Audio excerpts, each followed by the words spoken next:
I'm Tom Baker, this is chasingcars.com.au, and with these two models recently being updated, we're bringing you this comparison of two of the most popular small cars on the market. On my right, I have Toyota's Corolla ZR, and on my left, Hyundai's i30 Premium.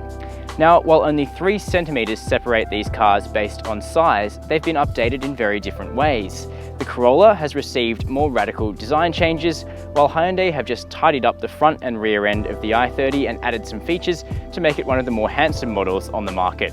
But we spend most of our time inside the car rather than outside it, so let's jump in to see which is better. The latest update to the i30, Hyundai didn't actually change much about the interior, but that's fine with us because it was already one of the better cabins on this side of the Volkswagen Golf. And in fact, it's very clear that Hyundai had Volkswagen in the center of their sights when they were designing the i30's cabin, because it gets closer in quality to the Golf with every single update. That means it looks good, it's easy to use, and material quality is generally good. In the center stack, you get this 7-inch touchscreen here, which makes it dead simple to input your destinations into the sat-nav or pair your phone with Bluetooth. Both things are obviously very important. The seats are comfortable and have good bolstering for your back, and they're the same shape in all i30s, so you'll still get this comfortable seat even if you go for one of the less expensive models, but in this car they are part leather. And the Premium also gets a panoramic sunroof that opens up compared to the fixed glass roof in the Corolla ZR that's still an option in that car. Now, if Hyundai want to take the i30's cabin to even higher heights, they'll just fix up some niggly little issues, like the fact that these indicator stalks and wiper stalks do feel a little bit flimsy, and the scratchy materials could feel a bit better on that side of the car. It's fair to say that when this shape of the Corolla launched, we weren't huge fans of its interior, but in the Series 2 update, many of our criticisms have been rectified. The first one of those was that there were way too many scratchy plastics in use throughout the Corolla's cabin. There's now a number of softer materials abounding, which really does lift the ambiance, which is great. The center console, well, it still resembles a 1980s video game console to us, with its really harsh rake here. But in terms of technology, the satellite navigation system, the touchscreen here, has taken a big step up. Firstly in size, from 6 to 7 inches, but mostly in the different software that Toyota have given it, which make it a much better unit. Still not as easy to use as the Hyundai's, but it is a real lift. Now in this up-spec ZR model, you get these tremendous sport seats. Just look at the bolstering here on the sides, it's so generous. Now, other models of the Corolla get versions of the seat that are a bit more ordinary, but these ones are great and they are covered in part leather, making them feel a little bit more luxurious as well. You do get a glass roof as an option in the Corolla ZR, but it's fixed rather than one that opens. If you're travelling in the back of the i30, you'll still find it a fairly comfortable place to be. 2 big teenagers will fit with no problem. Fitting 3 across though will be a bit of a stretch, as the central box here is a bit of an intrusion, although there's no transmission tunnel, which is refreshing. Headroom is just enough for a 6-footer despite this glass roof, and there's plenty of legroom here sitting behind myself. And you do get the cup holders in this Premium model to fold down between you and the person sitting on that side of the car. Here in the back of the Corolla, it's noticeably more tight than what you get in the Hyundai.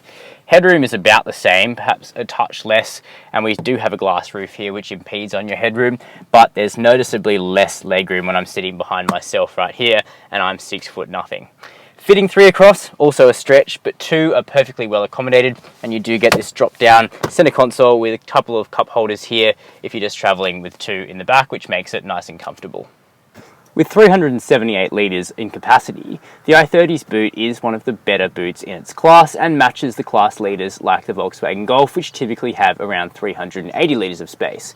Compared to the 280 odd in the Corolla, that means you get about 25% more if you opt for the Hyundai, and the boot can also be unlocked through the key fob.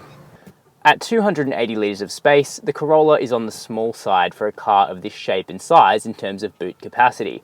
However, there's a button high up on the boot to release it, and the boot floor itself is actually quite high, meaning you don't have to lift your heavy items up and over this big lip.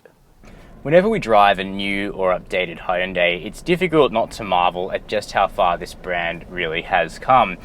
I mean, these guys were making the Excel not that long ago, and now they're producing cars like the Genesis, which is just incredibly refined, a real luxury car, that one, and a lot of that learning has really come down the range into things like this i30 Series 2 update.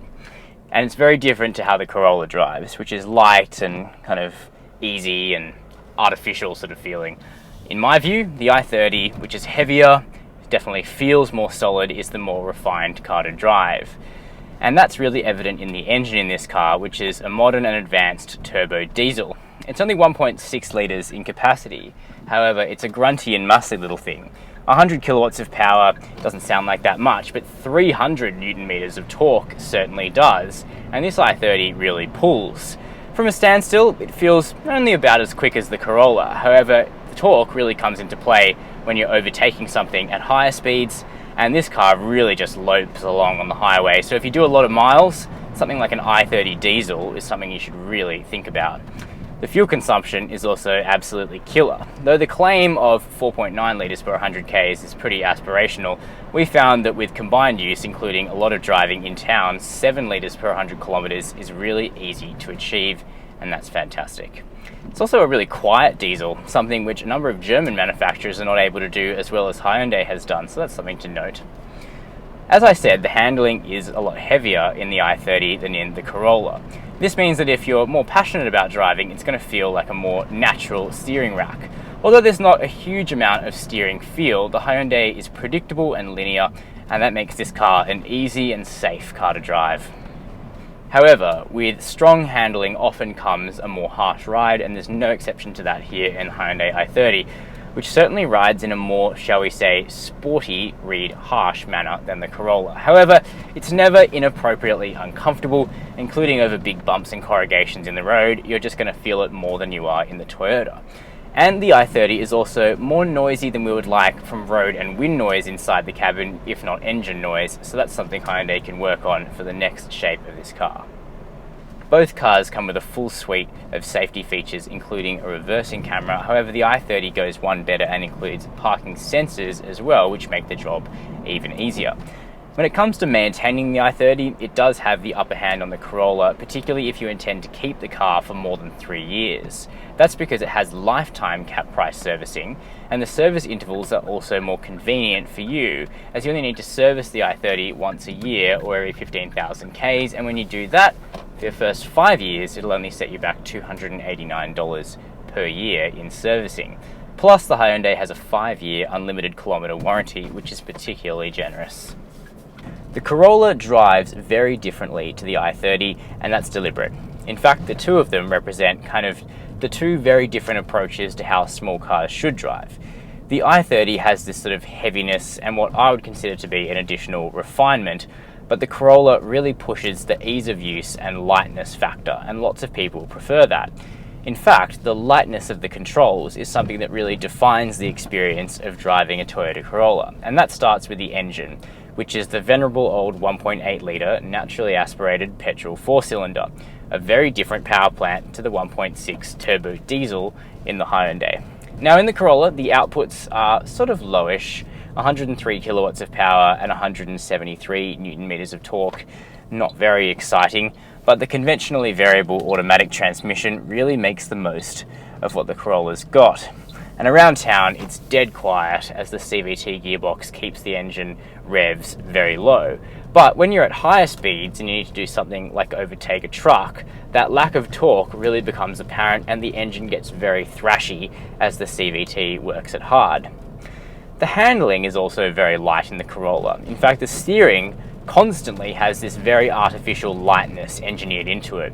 That's great at low speeds and around town because it makes the Corolla dead easy to steer around big obstacles and dead easy to do reverse parks and stuff like that. However, at higher speeds, what you really want is the steering to weight up a bit so that inputs on the highway are more difficult to make. But that never really happens, and that makes the Corolla a more annoying car to do long miles in.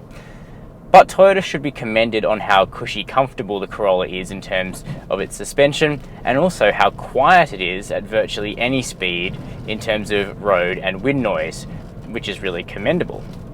When it comes to maintaining the Corolla, the servicing for the first 3 years is a touch cheaper than what you get in the Hyundai. However, there are 2 services a year, but each of those are only going to cost you $140. Once those 3 years are up though, that means that cap price servicing doesn't apply anymore to the Corolla, and the warranty is also 3 years or 100,000 Ks, whereas the Hyundai gets a 5-year unlimited kilometre warranty. It's no surprise that both the Toyota Corolla and Hyundai i30 continue to find thousands of Australian buyers every month. Both represent impressive value, are easy to drive, and look good. The Corolla nails simple and effective transport, but the i30 strives for a more premium feel with a great engine. The answer? Test drive them both and see which one appeals to your driving style more.